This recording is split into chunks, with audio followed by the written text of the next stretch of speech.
बातमी नाशिकमधून आहे। 400 कोटी रुपयांच्या जुन्या नोटांनी भरलेल्या कंटेनरची कर्नाटकच्या चोरला घाटात झालेल्या कथित लूट प्रकरणी आता मोठी अपडेट समोर आली आहे। ट्रक चोरी आणि इतर प्रकरणाचा सीआयडी तपास करणार आहे। या प्रकरणाच्या तपासासाठी एसआयटीची स्थापना केली होती, मात्र आता प्रकरण सीआयडीकडे सोपवण्यात आलेलं आहे। एसआयटीने दिलेल्या क्लोजर रिपोर्टवर गृह विभागाला संशय आहे का असा सवाल उपस्थित होतोय। 16 ऑक्टोबर 2025 मध्ये गोव्याहून कर्नाटककडे जाणारा एक कंटेनरमध्ये तब्बल 400 कोटी रुपयांच्या जुन्या नोटा होत्या असा गंभीर दावा करण्यात येतोय।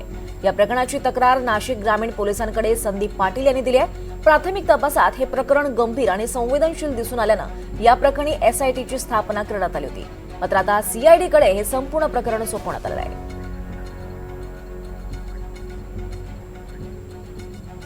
दरम्यान तक्रारदार संदीप पाटील यांच्याशी बातचीत केली आमचे प्रतिनिधी प्रांजल कुलकर्णी यांनी। 400 कोटी रुपयांच्या जुन्या नोटांच्या लुटीचे कथित प्रकरण आणि या संपूर्ण घटनेशी संबंधित अपहरणाचा गुन्हा हे संपूर्ण खरं तर प्रकरण जे आहे ते पुन्हा एकदा चर्चेत आलेलं आहे, कारण याबाबत तपास जो आहे तो सीआयडीकडे देण्यात आलेला आहे। माझ्यासोबत जे अपहरणाच्या गुन्ह्यातील तक्रारदार होते ते संदीप पाटील आहेत। संदीपजी, खरं तर यामध्ये एसआयटीची देखील स्थापना ही करण्यात आलेली होती। तुम्ही एसआयटी असेल किंवा नाशिक ग्रामीण पोलिसांच्या तपासावर देखील संशय व्यक्त केला होता आणि आता सीआयडीकडे हा तपास गेलेला आहे, काय प्रतिक्रिया?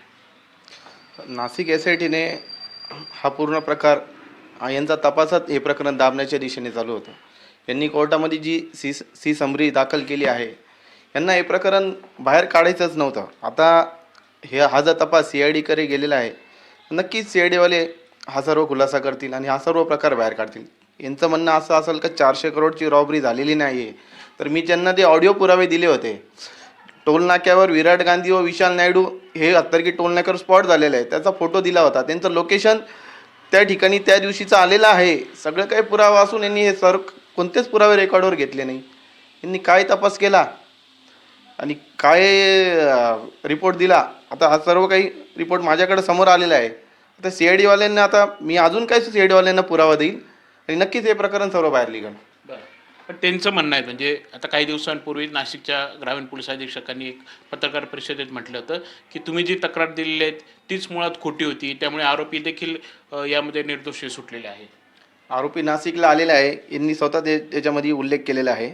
पण त्यांनी असं केलेलं आहे का चौकशी करून गेले आणि अंमलदार कुठल्या गोष्टीची जेव्हा तक्रारच नव्हती, काही मला या 400 कोटी त्यावेळेस तक्रार नव्हती, ब्लॅक मनी असल्यामुळं किशोर सावळेंनी याची तक्रार दिली नाही आणि त्यांनी दिली असती तर तेच अडकले असते।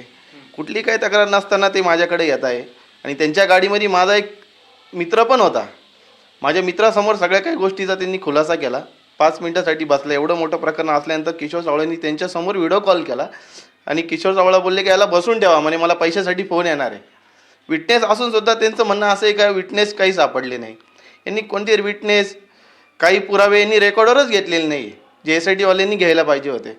खरं तर हे प्रकरण सर्व दाबण्याच्या दिशेनेच चालू होतं आणि 31 तारखेपर्यंत सर्व काही तपास योग्य चालू होता। 31 तारखेला किशोर सावळा स्वतःहून सरेंडर होतो आणि हा पूर्ण तपास फिरतो आणि किशोर सावळासमोर मला 2 तारखेला मारलं जातं आणि मला सांगितलं जातं का तू पैसे मागितले अशी स्टेटमेंट लिहून दे।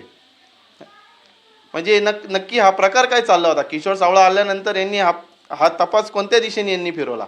31 तारखेपर्यंत सगळा व्यवस्थित तपास चालू होता, मग नंतर अचानक काय झालं? किशोर सावळा आल्यानंतर हा सगळा तपासच खोटा, ही पूर्ण फिर्यादच खोटी। नक्की याचा खुलासा सीआयडीवाले करतील आणि त्यांना मी अजून काय पुरावे देईल जे आहे माझ्याकडं। तर शेवटचा प्रश्न, तुमची सीआयडी असेल किंवा गृह मंत्रालयाकडे काय मागणी असणार आहे, काय अपेक्षा असणार आहे?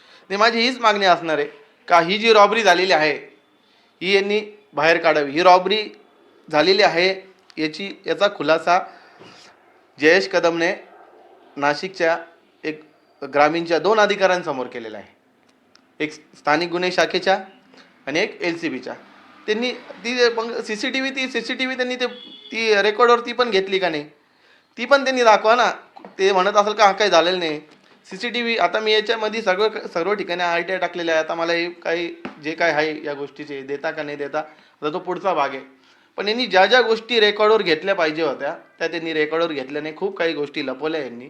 महत्त्वाच्या म्हणजे जे ऑडिओ क्लिप्सच्या समोर आले आहे, मी काय मीडिया बांधवाला बी दिलेला आहे, त्याचा बी खुलासा यांनी कुठल्याच मीडियासमोर केला नाही। त्यांनी सांगावं हे खोटं आहे म्हणून। जे ऑडिओ क्लिप आलेलं आहे त्याच्यामध्ये स्वतः किशोर सावळा खुलासा करतोय का रॉबरी कशी झाली, रॉबरीमध्ये कोण सहभाग होता, कोणी लुटले आणि रॉबरी झाल्यानंतर ते कंटेनर कोणत्या दिशेने गेले. स्वतः किशोर सावळा खुलासा करतोय ना. मग त्याचं काय झालं, त्याचं काहीच समोर आलं नाही.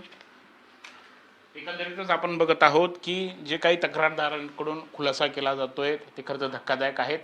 दरम्यान आता CID या संपूर्ण प्रकरणाचा कसा तपास करते, त्यांची जी काही मागणी आहेत त्याची खरं तर पूर्तता होणार का, या संपूर्ण प्रकरणाची सखोल चौकशी खरं तर होणार का, आणि हे प्रकरण खरं तर नक्की आहे तरी काय, यामध्ये कितपत सत्य आहेत हे देखील आता चौकशीमध्ये समोर येतात का हे पाहणं तेवढंच महत्त्वाचं ठरेल. कॅमेरा निकेपारसह प्रांजल कुलकर्णी, NDTV मराठी, नाशिक.